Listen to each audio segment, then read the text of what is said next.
We are live. How you doing, Yes. motherfucker? Woo, doing damn good, man. I'm feeling good today. Feeling really good.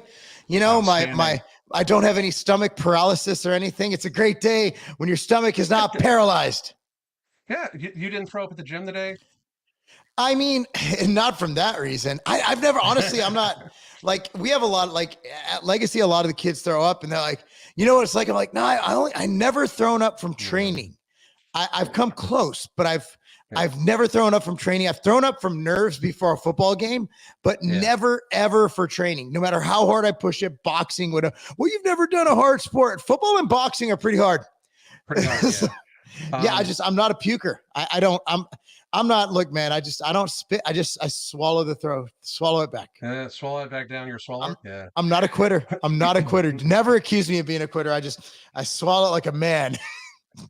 I haven't thrown up from working out since I was like in the military. And then not too long ago, like I think 2 years ago, when I first started doing my wife's TRX workouts, we had a really, really, really hot day, and I just pushed it, like really pushed it really, really hard. Uh, And like it's a live class, so I've got people on there with me, right? And oh I can no. feel it. No, I can fucking feel it. I'm like, all right, hey, thank you very much for joining me. I appreciate you guys. Thanks a lot. And I hit end, and I just turned and just fucking like Oh just my like an goodness. open flow of water, and it missed it like I checked the video to make sure it wasn't on it. That's how bad it was. So, but it missed it by about an inch. And that's been the last time though. And the thing is, some people just do though, and some people don't. But if you're nauseous as fuck from taking a medication, I mean, it's. I know me and you have to sound like people have to think, well, that we're just saying this stuff because we have a competing like option, right? Listen, people, these drugs, no morbidity, right there. I'm telling you, no morbidity and alchemy together will beat Ozempic, Wegovy, and Marc. I can say this. These Ozempic, statements have not been evaluated. The yeah, Food and Drug Administration. they've not Please been evaluated, consult. right? Yeah, but in my personal opinion, and I would love a head-to-head study between uh, Ozempic, Zepbound, no morbidity and alchemy together. I would love a head-to-head blind clinical study. I bet you we'd kill it. I bet you would kill it, kill it, kill it. Well, None of us actually, have. they actually We don't make people shit at work. we would kill it. They would kill them. Yeah, So remember when I did that podcast with Dr. Ovadia, the heart yeah, surgeon? So yeah. his theory, I don't know if we talked about this on the podcast. If it was when we were like what a lot of people watching this don't realize. Like I'm going on Luke Rakowski's podcast. We're actually going tactical shooting before Yeah. on the 7th of March. Like, and when Cool. you go on Tim Pool and all these different things, Jesse Kelly, like you spend probably a half hour just kind of shooting the shit. So Yeah. when I say I said this with this person, it might not have made the air because we could have just been talking. Because a lot of these guys we go on a podcast with, Alan, myself, these are people Mhm. we're actually friends with, that we talk to, that we enjoy conversation with. But Dr. Ovadia, his theory is Mhm. crazy because this is before the story came out, is that the reason it's working, Ozempic is working, is because it's making people so nauseous and sick that they can't eat. Yep. And here we are, where people are missing out on exercise, which is one way to completely slash your morbidity risk. So we're Mhm. cutting out exercise to get leaner. And that also makes it where you're ending that habit of exercise. So if you ever do come off Ozempic, which you're going to gain all your weight back, you're not Mhm. exercising, your habit of exercising is broken. So not only do you have the comorbidity of being fat again, but now you have the comorbidity of not exercising because that habit's gone. Yeah. It's just I've been doing this weight loss thing for a bit now, and a few people would agree that I know what the fuck I'm doing, right? Yeah. And I just don't. It, the way it got marketed to me was the biggest initial turnoff for me, right? Because these people are now marketing these drugs as it's not your fault, it's genetic. You don't even need to change your diet, it's genetic. Take this. But the drug gets you to eat less. So if it's not about the amount of food you're taking in, why are we doing something that's just going to make us eat less? And I don't get that. But the side effects of this reminds me very much of another experimental drug that's been going around for the last couple of years, but It's very safe and effective, by the way, very safe and effective, right? They have no according to idea what this CDC. is going to do long term. This is a lifetime drug. They plan on people being on this drug for a lifetime, and they have no idea what that's going to do 10 years from now. None. If you're on this and you plan on staying on it forever, you in fact are the experiment. Like you in fact are the experiment. They will be following up with you and be like, and for instance, I have multiple clients that are on this because they are getting it basically through their insurance. They don't even have to pay for it, anything like that. And almost all of them are immediately given a second prescription for nausea before they even take it. If you have to get, you're now on 2 medications, not to mention the fact that you're probably on a few others if they've already given this to you. And I want people to understand how, like, think about how much the human body can take, because that's just fucking crazy, you know? Well, at the end of the day, you're reading a bunch of different reports too. So, for example, at these clinics, these health clinics, these rejuvenation clinics, whatever. So they're offering. So check it out. They're offering Ozempic. They're offering the shots, right? But they're also upselling it. Talk about upselling with Botox, because people are getting what's called Ozempic face. And I can tell you exactly what it is. You have a bunch of fat people losing weight. So they're like, right. I have Ozempic face year round because I stay so lean and I'm getting older where the elasticity of my skin isn't there. When I get a little bit fatter, like I look younger because my skin's got like it's chubby cheeks. Like grandma used to pinch the shit out of those things. So people they're taking Ozempic. They're losing all this weight and they're starving and they feel like shit. So then they look in the mirror and their face has aged and it's drooping because they're basically losing weight and they're losing mostly muscle. And the reason being, now it makes sense. Before, I was actually thinking that this has an inherent catabolic reaction within the body. It actually isn't. So what is the most satiating macronutrient, Alan? Protein. Yeah. Okay. So if something makes you full, and you're taking something that makes you sick. If you're going to eat something light, like a saltine cracker or flu food, or, or some broth, but you're not going to get enough protein. So these people are they're not only on a super hypocaloric, but there's something called a PSMF. And it's actually really effective, called a protein sparing modified fast. It's where you're essentially eating only protein. And the reason that's effective for super overweight people is because you're getting adequate protein. You're going to be catabolic, but not nearly as much as with any other macronutrient. And the protein is going to stave off hunger because it's more anorectic, which means makes you fuller than any other macronutrient. So now you have a drug that makes it where you're not going to eat protein because it makes you sick. It makes you sick and you're super hypocaloric, which means that the muscle that you had is going to be gone.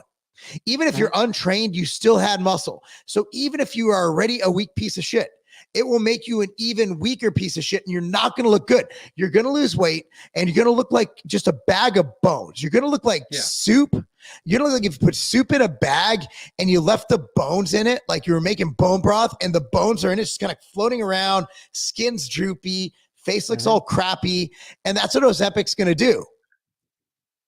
The thing I find kind of crazy is that all that stuff does happen. Like I've got tons of extra, like I can feel it on my head. Like, I mean, my head was even fatter. Like I remember I had to get new sunglasses when I lost all my weight, and I'm lucky my face tightened up a little bit because otherwise it would probably droop forward and that would be not a good look.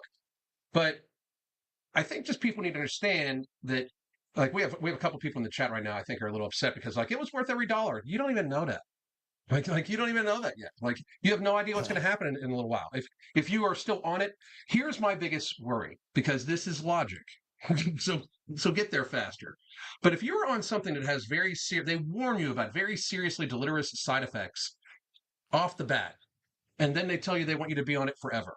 Your body getting used to the side effects and not experiencing them anymore, I'm going to argue that's not a great thing. Like that's like saying like I'm going to eat that's like saying I drink so much I don't get hangovers. Like but it's unhealthy still, And I hear you. I hear you. Somebody said, what about semaglutide? You mean the thing we're talking about? But yeah, it's the same thing. Think, They're all. What is it? Is it GLP-1? Yeah, it's a agonist. GLP-1. It's a GLP-1 agonist, Mm. mimetic. You know, like so. And by the way, it's not even a hormone. It's like it's a peptide. Yes. So I mean, it's not really a hormone. It's a peptide, right? And that's where I find it to be just be kind of crazy. There's also a few other people that are saying that, well, it does this to the brain. It does not break the blood brain barrier. Like, I mean, it's so weird. They've made this the everything drug. Oh, it could help with Alzheimer's. It can help with this. It can help with that. So any health related issue that's geared towards weight, they're now going to claim that this drug should be prescribed for, right? So Yeah. it could, besides, and this is, I want to stay away from the conversation about it costing us like $1 trillion a year in shared healthcare costs if we don't watch out. I'm just stating that moving forward, we got to watch this. Like I said for the last couple of years, like for instance, for the jibby jab was a money making machine, right?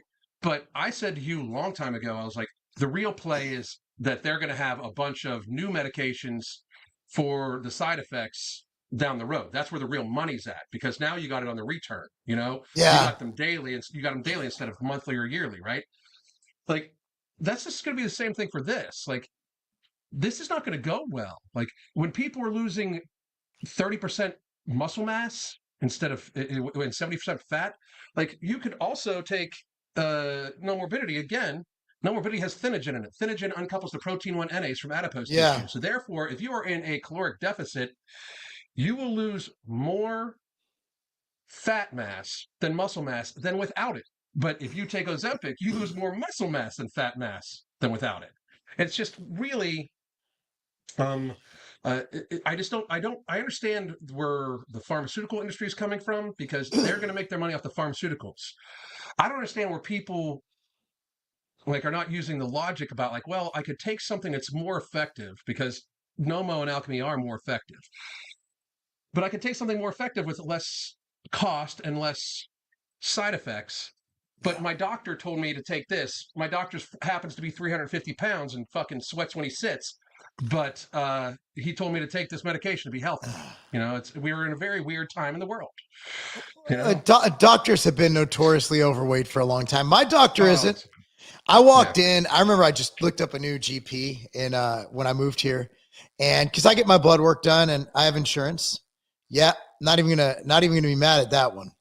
nope. Yeah, Alchemy and MCT would be better than those. Yeah, you're absolutely right. So I mean, for Alzheimer's application, I'll take that any day of the week. But so I walked in and my doctor is actually a fit older man. I'm like, this is great. I went to see my That's awesome. gastroenterologist. Dude's like a fit older dude. I'm like, this is great. I'm surrounded by fit people who are taking care of my health. And I think we all should look at our doctors. And I'm not saying they should be muscular, but at least don't be fat. If you have a fat doctor, he's doing the one thing he knows gonna like. He's not living the life. He's just not. Yeah, yeah. Oh I wanted to man, get to yeah. this. Let me get to this guy's question real quick. Oh, Ciro, What Ciro. I've been reading his stuff. What would you say to someone who had to lose 100 pounds and lose weight or die? You mean what I do for a living? That's Like literally what he does.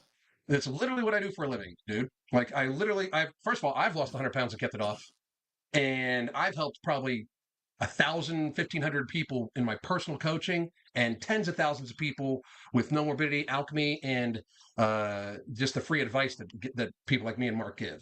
So what would I tell them? I tell them to grow the fuck up, adult a little bit, stop eating all the fucking garbage that got you fat as fuck, and take personal responsibility. Now I'm not saying you don't need an aid, and I don't even beef about like if you want to risk your own shit, you've obviously risked your life enough by getting 100 pounds overweight by gluttoning yourself to that size. And I did myself. I gluttoned myself big, so I'm not I was judging you. I'm pretty just saying fat myself. I was pretty yeah, yeah. fat So was myself. Mark, and I'm just saying that that's what I did, and I'm saying that that's what you did too.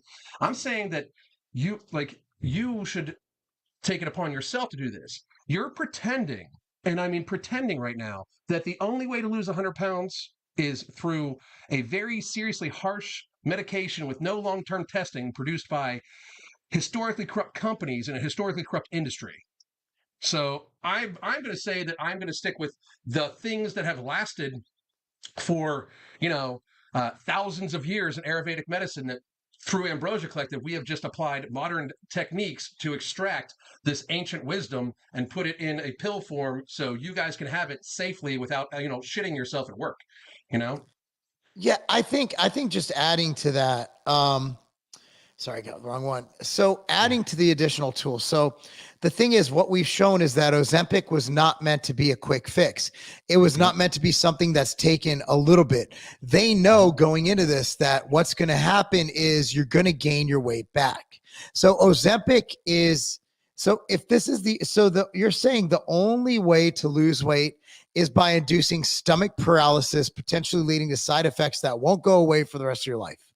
That Right. is a very, very scary thing. When you have something, if you have, and also it's about lifestyle and habits. So unless you plan on having stomach paralysis induced by this, and we don't know, we have some idea what happens after a year of taking Ozempic, but Mhm. they want you to be on it 5 years, 10 Yeah. years. And we Mhm. don't know what happens when you exogenously and purposely paralyze your stomach for Mhm. 10 years. Like, you know, like with testosterone injections, your body stops producing testosterone Yeah. because it Yeah. doesn't need to. So if you are paralyzing your stomach, what does your stomach do? And also, so you're taking this, you got to take a stool softener or laxative with it because Mhm. your stomach doesn't work. You won't Right. have a hard dump. Have you had any hard poops? Is it all just water coming out of there? Like You're those are talking to him, something right? that, yeah, yeah. I had a very hard poop this morning. Yeah. Not I had a very, hard. not uncomfortably hard, but it was Yeah. formed. So Yeah. if you look at something like Not prison shower hard, but yeah. no morbidity, it significantly decreases your appetite. It increases your Mhm. health markers. It even activates a protein that helps you burn weight while you're at rest. So Mhm. there's no, and also has, for people who are stress eaters, it has KSM 66 ashwagandha. So it's a well thought out formula. We're not just like, Mhm. hey, let's kill your digestive system. And it's a Right. supplement. Like it doesn't obliterate or crush your hunger. It helps Yeah. control it. We don't want to eliminate, we want to control. Mhm. We want to control it. So I believe in you more than you believe in yourself, Ciro, Yep. because Yeah. you don't believe in yourself. And also, I want to get to this. This is not true. Eat enough fiber and you're good. If your stomach is paralyzed, Yeah. it's just going to sit there. Your Yeah. stomach has to move stuff through. Mhm. Stomach paralysis is not something we should take lightly. I mean, the thing that it's not thinking it's not dangerous is absolutely crazy. Stomach paralysis, but what else we got going on? Suicidal ideation, all these things are real. Like this is not me and Mark saying these about this. This is their what it says on their websites. Like on Wegovy on the website, it says to watch out for suicidal ideation. It's insane. Part of that, a lot of people think that part of that is because like 95% of the serotonin that your body produces is in your gut.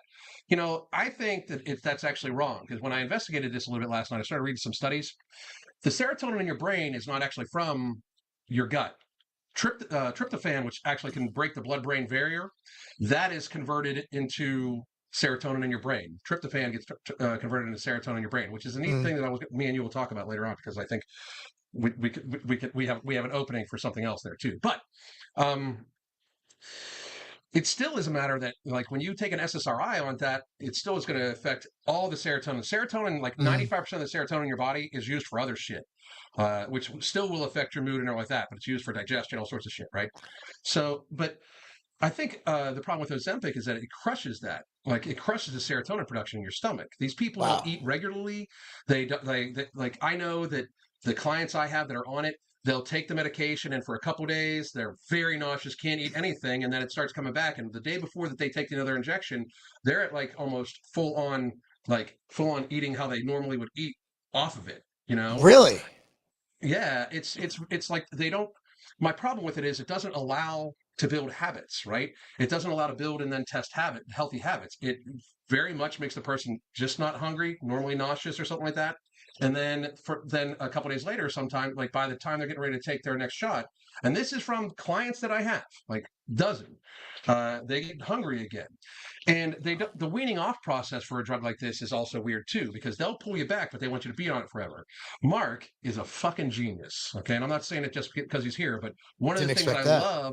one of the things I love about no morbidity is that it's a 3 capsule dose. So you take it, you get your lifestyle habits in order: sleep, hydration, stress relief, good activity.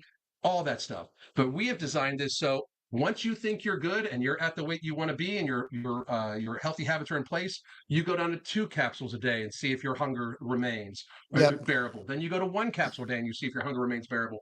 Then you go down to 0 and see if you're good. We have built this so yeah, people are probably gonna have to be on it for a year or two to lose a lot of weight, but we've built it so there is a pathway to get off of it. It is not a lifetime supplement. We want to make our money, but we also just want to fucking help people. And there is not. It's not like there is a danger of running out of fat people. So I mean, like right now, we're pretty good, you know. We're good. But what's crazy is the media is that Yeah. until Ozempic came out, it was all about fat acceptance. Now Yep. they're doing the bidding for Big Pharma. And the reason is Big Pharma, it's not because there's some big Jewish cabal. It's none of that. It's I mean, because there is, but it's not. That's not the reason why, though. So. don't talk about my people like that. Okay. We only meet once a week. And we've been pretty quiet after Kanye. Like we haven't canceled anybody lately. God, but fucked him up. Yeah, Kanye shouldn't have said that. Kanye shouldn't have said that, man. But at the end of the day, Pfizer is 75% of all ad revenue across all mediums. So from CNN to Fox News to the New York Times, they're not doing it because they're liberal. Guys, they are left leaning, but at the end of the day, they will write whatever will get them clicks and get them paid. If the New York Times could make more money as a conservative publication, they would pray to Jesus every day and be a conservative publication. Yeah. They do it for the money. Pfizer is their ad revenue. Mike, if you look at my LinkedIn, guys, you will notice that a big part of my early career was in advertising sales. For American media, the Inquirer, the Star, Country Weekly, all them bullshit things. That's what I did for a living. That's what I did. They roped you in, like Jessica said, they got you fat, and now they're going to get you skinny because you realize that being fat sucks. Mm-hmm. I mean, before they had something they could push on, like these drugs. I mean, they were completely ignoring the obesity epidemic because it's fueling pharma. Type 2 diabetes, cardiovascular disease, liver disease, osteoarthritis, pain management, depression. I mean, just think about the depression pharmacy industry alone. Yes. Like it's fucking billions, tens of billions of dollars a year. Mm-hmm. That's why when people are like, oh, the diet industry is a $10 billion a year industry. Soda is $200 billion a year industry. People like get there faster. It's not the $10 billion. It's not the $10 billion new health industry. It is literally the pharmaceutical industry and the food industry are in cohorts basically, and the American government, the federal government, is enabling it. They are literally like having these people go back and forth. The food industry fattens you. The pharmaceutical industry, treats the fatness. And then the federal government subsidizes both. Like it's insane. Yeah, it's a big money scheme, and everybody's getting paid, and I think it's great. I think it's hilarious. But I mean, so we are currently like we know what we have with No Morbidity, but we can't say it because there's FTC, FDA. We can't make the claims. But dude, the things we've seen without any side effects people achieve with the help of this product is insane. It's absolutely crazy. And we're not just saying that to sell stuff. Obviously we want to sell stuff. Want you to go to Sprouts today and buy one to show some love. By the way, if you're going to buy No Morbidity, if you don't buy it online and you have a Sprouts near your house, just go buy just one time, go to Sprouts and buy your Ambrosia stuff just because it'll help us. Cause, well, Alan and I, we really like buying things. We're not need-based. Well, we're not want-based, but like you're not going to see us roll up in a Rolls Royce or a Lambo. No, but we got bills to pay too, and we give you the best stuff. Like it's the best. Like people in the chat who've been on No Morbidity will tell you, like we're not shitting butter beans on this one. Like this is a good product. Extremely, extremely rarely will somebody be like, it really didn't work that well for me. I honestly wonder if they're hydrating correctly and if they're still eating if you're still eating, if you're on No Morbidity and you're still eating sugar, you're going to have insulin, you're going to have glycemic hunger, you're going to have insulin related hunger. That's why me and Marc got together again and said, let's do alchemy, because alchemy actually very much blunts the glycemic response of food by almost up to 50%. And there are two ingredients at clinically tested human doses on patented forms of the supplement ingredient in alchemy that I bet you could beat metformin head to head. And I know because one of them Yeah. has beat metformin head to head in clinical trials, and that is berberine. And that's just not even joking. It beats metformin for PCOS and stuff like that. Like, we know it does because it's the science that says it does. And it's in there along with NC2, which NC2 is like, it's That amazing. is Like, so dope. Such a great amazing. ingredient. It's an amazing supplement ingredient. Yeah. Yeah, that was in my opinion, that's kind of the slam dunk differentiator in there. I mean, it just makes it stopped so taking good. alchemy because my blood pressure was dropping too low. So if you have high blood pressure, this can help get you off your blood pressure medications. It can help get you, off your statins. It can help you everything. I've been talking, like, we've been seeing that statins, that nattokinase is not as effective or nattokinase is more effective than statins. That's another thing that people should be concerned about. Like, the thought concept that you can remove spike proteins from either the jab or COVID and help with your cholesterol and stuff like that with nattokinase. Why would you not take this supplement, Yeah, people? I mean, and most of you guys, if you have your calcium score, most of you in here, I'd bet probably over 50% have heart disease at some level. You have arterial plaque. It builds up, and it's the problem is it's mostly genetic. Like cholesterol levels, those are a lot genetic. So I've read some good data on vitamin K2, and I have a supplement coming out in the next hopefully 3 or 4 months that'll address a lot of that. Under MTS Nutrition, but vitamin K, nattokinase, and I forgot the third one. Why am I forgetting? I mean, it's been a while, but yeah, we have. I mean, at the end of the day, it's there are natural alternatives that have data. The thing is, what's crazy is nattokinase has tons of data. Vitamin K2 has data on actually. We used to think that arterial plaque was once it's there, it's there. You can't do shit about it. Now we actually have shown statins there are some studies, and I've shown these to you, Alan, where they showed a reduction in plaque, and they also showed, and this through statins. This is a prescription. Okay, so I'm not anti-prescription, guys. I like alternatives as well. So statins are wildly effective, and it's not because cholesterol lowering. Statins also, rosuvastatin, I forgot the other one. They also have this tremendous benefit of reducing inflammation of the artery. Now, remember the term inflammation. So what we found is that vitamin K2 does have that effect. I believe the dosing was around 100 micrograms a day. I'll have to look that up again. I don't recall it off the top of my head, but we have found the ability to decrease arterial plaque, and we could get that via the calcium scoring test, which is profound to me, because it's almost like these things are acting like through the inflammation, it's somehow reducing plaque. And I don't know how it's working, but you actually have data on this. Nattokinase has studies showing reduction of arterial plaque. The problem with statins is myopathy. You have terrible muscle pains. I know people who've had it. My business partner's dad had it. I was talking to his dad the other day at the office, and a lot of people can't take that. So let's say 5 to 10% of the statin using population has this, which is about the number I've seen in the research.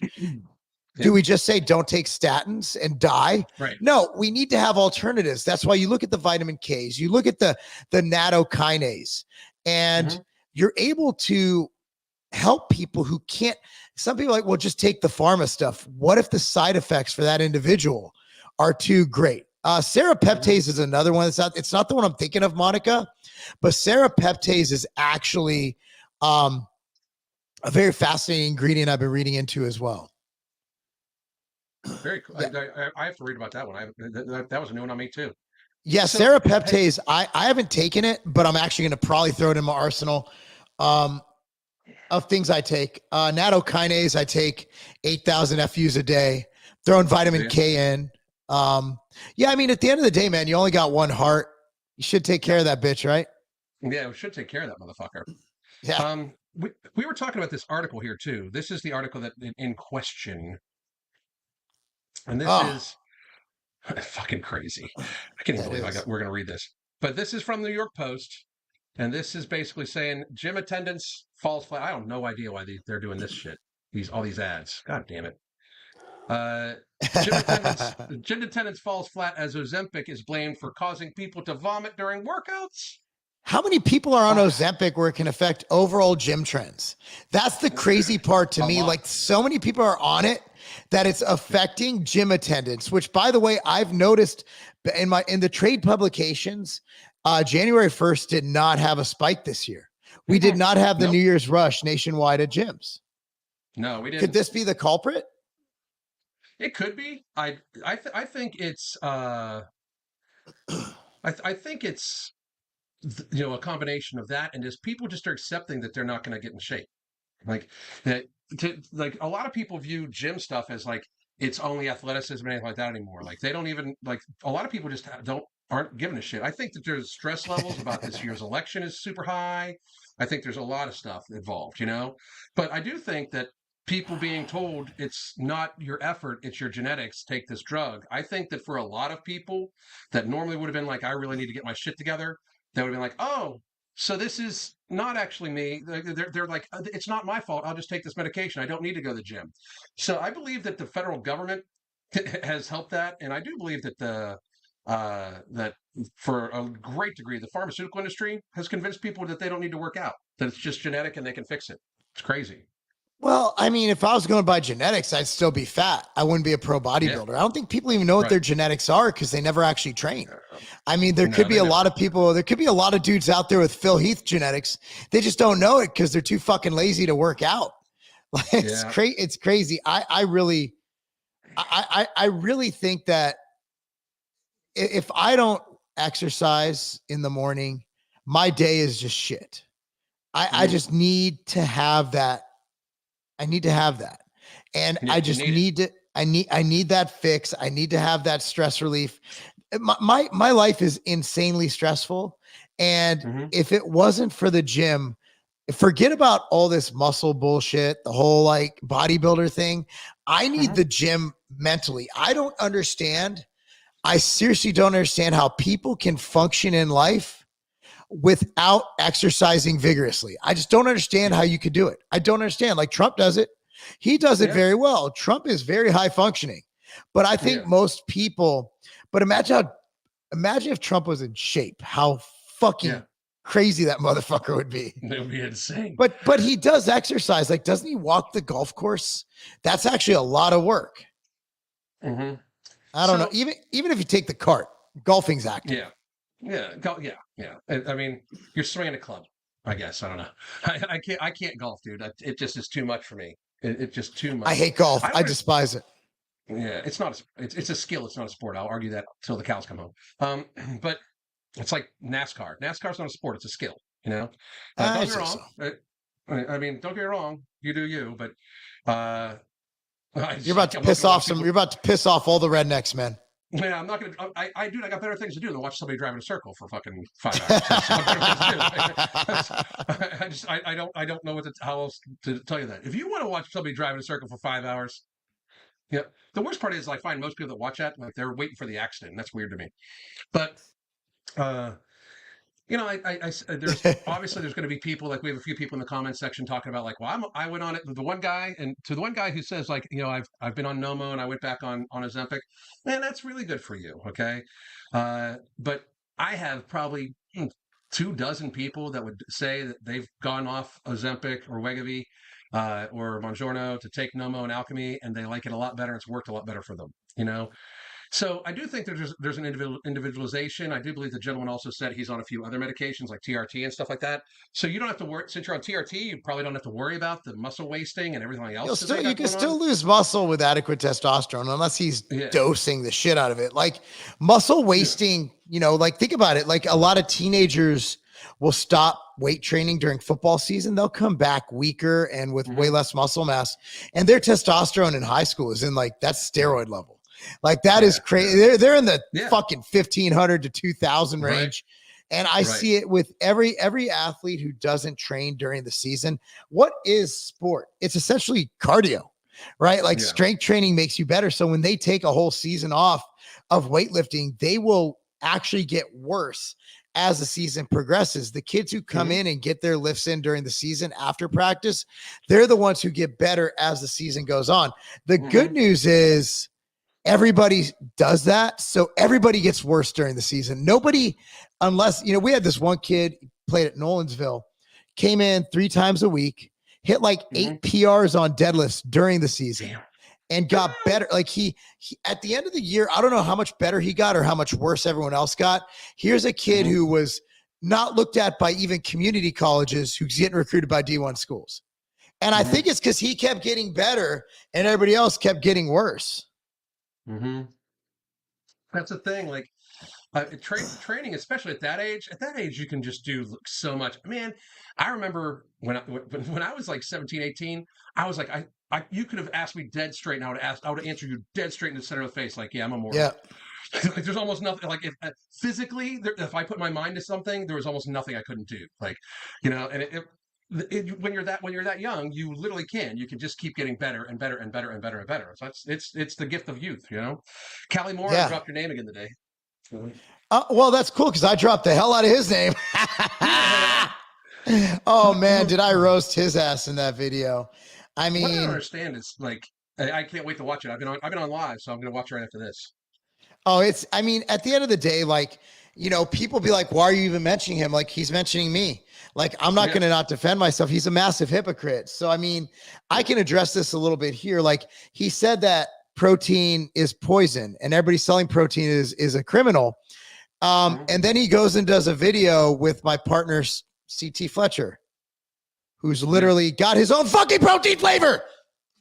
So there's a couple issues with that. But I mean, CT is just a good guy. He's not going to say no to a video about stem cells, right? Like, but I mean, if Callie was ethically consistent, he would have been like, "No, you're a murderer. You poison people," right? And I don't think he's actually a fruitarian because even though he looks terrible, he still actually has a little bit of muscle. If he'd had gone like 4 months or whatever he's been doing on just fruit, like he'd probably be Steve Jobs in it right now, below the dirt. You know what I mean? Like no one's living on fruit. No one's having any money. Like, so everything's a lie. And that's the thing is that I will mind my own business. Do you ever see me? So Bill Maher says the dumbest shit, right? Yeah. I don't agree with everything he says. I do agree with some things he says, but I never go out of my way to shit on Bill Maher. And I'm not doing it right now. I'm just making an example. In fact, he's probably the one I dislike the least. I think he's okay. I actually think he's hilarious. I used to love his shit.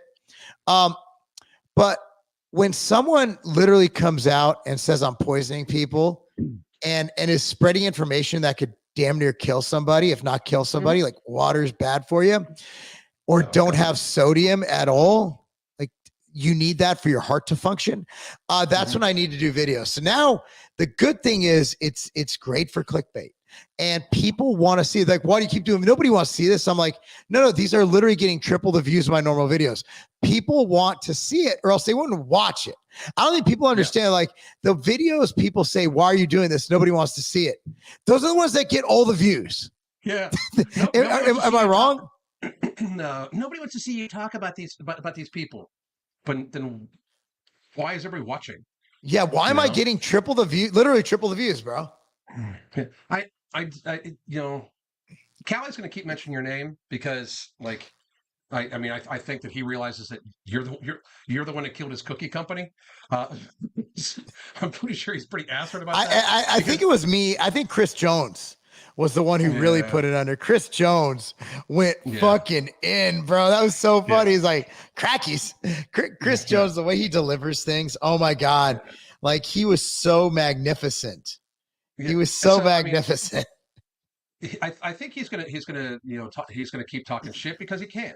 The thing is, what was the one he said like if you don't know your blood type, you're a drone or you're a not drone. Positive. A bot. He calls him a bot, right? And then he said if you don't know your testosterone score, you're also a bot. And he's like, mine's at 1500. Bitch, if you're at 1500. If your T score is 1500 after abusing steroids, after abusing steroids for 30 years. Yeah. and then not taking in any fat because you're only eating fucking. If you found a doctor that's going to prescribe you enough TRT to get you to 1500 1,500 after having a widowmaker heart attack, you should fucking fire that doctor, sue him, and get another one. Alan, That's crazy shit. I literally inject testosterone and mine's at 970. Yeah, I mean that's crazy talk. So that's 100. That's 150 milligrams. He'd have to be on probably 225, 250 a week to get to that level. I mean, I think it's fucking hilarious. I really do. But here's why and I don't want to sound crude and I don't want to sound heartless, but here we are. You know, my issue is I'm seriously afraid that I'm going to do a video and the dude's got 50%. Like his morbidity risk is at like 99 every day. So, and I'm not even exaggerating or joking. My fear is that I'm going to do a video and then he's going to die like the next hour and I'm going to feel like shit.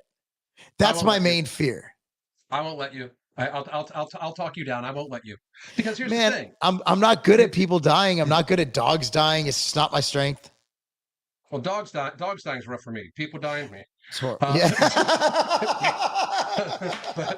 but you know, I won't let you feel bad because, dude, like he's depending upon that, right? I think he's also depending upon that. Like, I'm a health guy now, and I had a widowmaker heart attack, and I'm going to talk shit, and other people want to be ethical about it and don't want to say shit back because they're worried about upsetting poor little fucking Cali Muscle because he's clearly ass hurt about his new station. You know, like his where he's at in the pecking order. Like he went from being bigger than you to smaller than me. How the fuck in like a short period of time? That's fucking crazy. Because there is a vast size difference between me and Mark. So for him to go from bigger than Mark to smaller than me in like 6-7 months period of time, some shit happened. like some shit definitely happened. It's so crazy because I was actually looking through my old pictures and it's like Callie and I used to roll, dude. Like he was Callie, and I said this in my last video, like Callie could have made money doing anything as long as he's in front of people. Like this is a guy with that personality. If he wasn't like insane, like he could have been so successful in all he does if he would have made the right choices. And I guess he was relatively successful, but this guy, I mean, when he walks into a room, it's like there's nobody else there. Here, let me see if we can. That's it. Yeah, look at that. I'm still bigger. I was bigger. Yep. I was bigger even when you were on all those steroids, Callie. And somebody just said this. You're defending your brand and name. He's talking to. I mean, at some point, like he started people don't realize how nice Mark's been because he said a few things that were actionable, like literally like legally actionable. You know? So one thing I did, it was actually suggested to me by someone we both know, but I won't mention the name. Is I did kind of challenge him to a boxing match to raise some money for himself. Good. I have a bum thumb. He has a bum heart. I think it's fair. Yeah. We won't be in the same weight class. No. No. But no, you won't. But you know, he's going to talk a lot of mad noise, like and say shit. So I mean, here we are, right? You know. I love it because it started. He's like, he literally blamed his fucking heart attack on protein powder. And I just did. So the first video I did, if you guys haven't followed this, is the first video I did was more educational. Like, Callie, we have history, man. You know, I just want to say that this is not true. Like, here's the safety data. I even had studies. Here's the safety data on proteins, the ISSN's protein stance. And then he goes out, calls me a white boy, which, okay. And and then he threatens the proper term beat me up. I mean, call me cracker. I think right now, being with everything going on, I think the Jewish insults hit harder. Because I mean, if you go on Twitter, you'll get a huge follow. Like, you know, the guy I'm talking about, his entire base of his existence is shitting on Jewish people. You know, that guy. Yeah. And I'm like, okay, you said it. So he's always been Lucas Gage. So he's actually, look, man, personally, I have no man to man. He's a great guy. and look, some of the things he says might be, might be true, like the historical facts, whatever, whatever. I'm not here to argue history. He's a smart guy, but like the way he speaks is like the Jews. It's like, wait, hold on, motherfucker. Like, that's me. Yeah. I'm like, wait, hold on. How about those Jews? Not these Jews. Like, what about like, can we like have some discrepancy? I don't even know those Jews. Like, they're not even here. What about Jews in Franklin, Tennessee? Right. I was on his podcast. He seemed like a nice enough guy. We didn't get to the Jew stuff. I don't know if he knew we were friends, and that's why. But like he really strikes me as like the type of guy that like walked in on a Jewish guy banging his wife. Like something like he fucking hates you motherfuckers. Like so what happened is he's been saying some pretty crazy. I mean, crazy is relative, right? Some pretty insidious stuff, right? Yeah. And so, there are some Jews out there who are crazy and who say things they shouldn't. So these Jews are like, I want to kill you and your family. And so the crazy, that's like if a Mexican guy on Twitter's like, I want to kill you and your family. I'm like, oh, the Mexicans are out to get me. Yeah.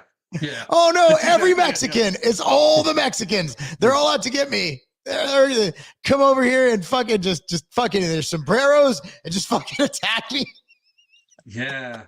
I mean, like, it's so crazy. That's like all bald people do this. Like, wait a minute. Like, I remember like, but it's so much worse because like, for you, it's like your heritage and shit. Like, and I can't get rid of it. There was not a Holocaust of bald people. I can't get rid. I can't like I don't practice, but I'm still like I was born. It's not like I always tell people like it's not like I was born with a fucking like multiple like which race would you like to be? And I'm like, I'm gonna go with Polish Jew. No, I just fucking came out of the vagina and that's what I was like. And now I'm here, and then people are like, oh, all you Jews are the same. I'm like, how are we frugal? Yeah. Are we loud? Like I don't know. I guess there are some inherent things, but not every black person I know is the same. No, right? Nobody's the same. That's why the stereotypes are weird. That's how like my audience knows that I am actually a black woman, because like the stereotypical some lady was accusing another person of racism, and they were saying like she called me loud and a lot to say and angry and shouts a lot, and I'm like, well shit, I'm loud, I got a lot to say, and I'm angry, I sell Angry Bald Man t-shirts, and I shout a lot, so therefore black woman, that, and like I also am like I'm also in the Illuminati because I clearly am friends with you and Sean and Mike, and you guys have an Illuminati symbol on your one logo, so therefore I'm in Illuminati too. Yeah, I just let people believe it. I don't care.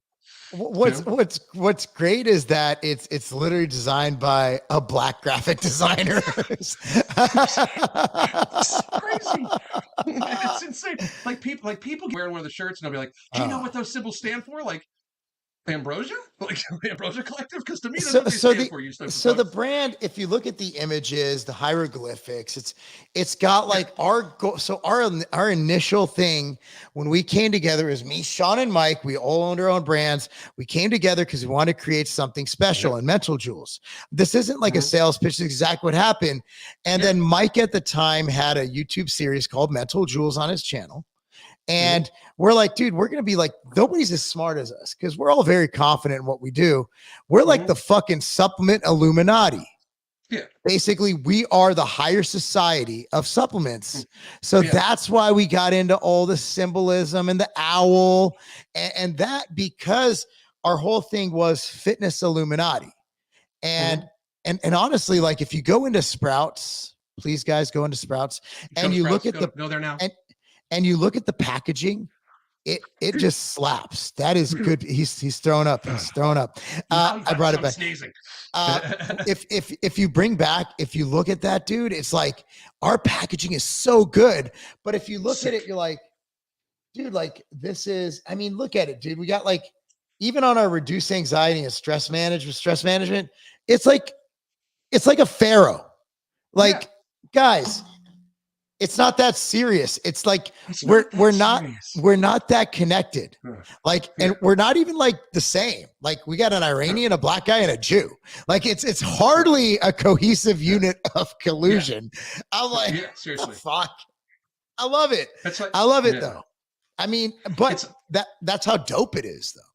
yeah, and the office is super diverse and everything like that. Like that's why I was like, of course I get the racism stuff, and I'm like, I just don't like the only other white person I hang out with technically is my wife. Like I don't, like So our office is, we hire the best people. We don't have a quota. We don't have DEI. We just hire the best people. And the best people share a ton of fucking races. The best people we have Armenians, we have Mexicans, we have black people, we have I don't even know. The Zaid, I believe, I think he's South American. I'm not sure if he's Mexican. I don't know. And that's probably makes me racist. But like we have, and like, it's just, and T is black, Ray is, I mean, we got such a crew. And also female to male ratios, probably about 50-50, because if you hire the best people, diversity works itself out. You don't need a quota. You just need to interview people. And I hate to say this, but do you see color? We have eyes. Do you pay attention to it in a determining factor? And no, you look at their resume, you talk to them, you see how they fit in the company culture, and you hire them. Never once have I been like, well, we need to hire the black guy. No, and yet our company is probably more diverse than any DEI company there is because we hire the best people. But do you hire transgenders? Just me. Honestly, if somebody interviewed for the job and happened to be that, we have gay people. Like I've employed countless. I can't even remember how many there were. I've countless gay people. You want to know why? Because they were the best person for the job. Yeah. In fact, my favorite employee to this day, and no offense to every other one, was Peter. And Peter was, and he's openly gay, very open. But anyway, we all knew Peter's. You're not outing him. Well, we all had a feeling, but we didn't care. So Peter would actually, believe it or not, he was my travel buddy, where we would stay in hotel rooms together. And at that time, dudes traveling, I'd be like, I'm a dude. So I'm like, dude, you see her? He's like, yeah. I'm like, all right, this guy's gay. But it wasn't like I wasn't going to share a room with him. Like, I'm not his type, probably not his type anyway. But we shared rooms together. He stayed at my house. Actually, he came out to me first when he was staying at my house because we were getting content. And it was in Illinois. And he goes, and I said something like, like the news was on. I'm like, I don't understand the big deal. Like, if you're gay, just fucking be gay. And he goes like, I'm gay. And I said, we know. I'm like, we're aware. so I'm like, can I just confirm with the team? He's like, yeah, I want you to tell the team for me. Like, cool. So I texted Chad, and I'm like, I don't even know what I'm supposed to say. I'm like, Chad, by the way, Peter's just come out and he's just gay. Chad goes, well, tell Peter we all know he's gay, and we still love him. Nobody cares. Like, that's the thing about our company. Nobody cares. Like, nobody cares. During the 2020, we had a girl who was marching in the BLM peaceful protests, and we had people who wore MAGA hats, and nobody cared. Nobody cared because company culture should transcend every political philosophy. If you believe in what you're doing, if you believe in the mission of the company, all that other stuff does not matter. And that's how all of the companies I'm involved in are. It doesn't matter if you're black, white, brown, yellow, whatever colors there are now. It doesn't matter if you're gay, straight, bisexual. Can you do your job, and can you respect your coworkers? Fuck yeah. I don't give a shit. I don't care. I have my values. But I'm not going to enforce it upon other people. That's not my job. Right. I just want you to come to work, do your job. Don't piss people off. Don't get into fights. Don't eat other people's fucking lunches out of the refrigerator. And we're good. Yes. Don't steal food. That's number one. Yeah, that's a big one. It's a big one right there. So hey, listen, I just wanted, I got to get running. I do have some calls here in about 3 minutes. Everybody go to Sprouts. If you have a Sprouts in your area, go to Sprouts. Pick up a No Morbidity and Alchemy. Help us out here.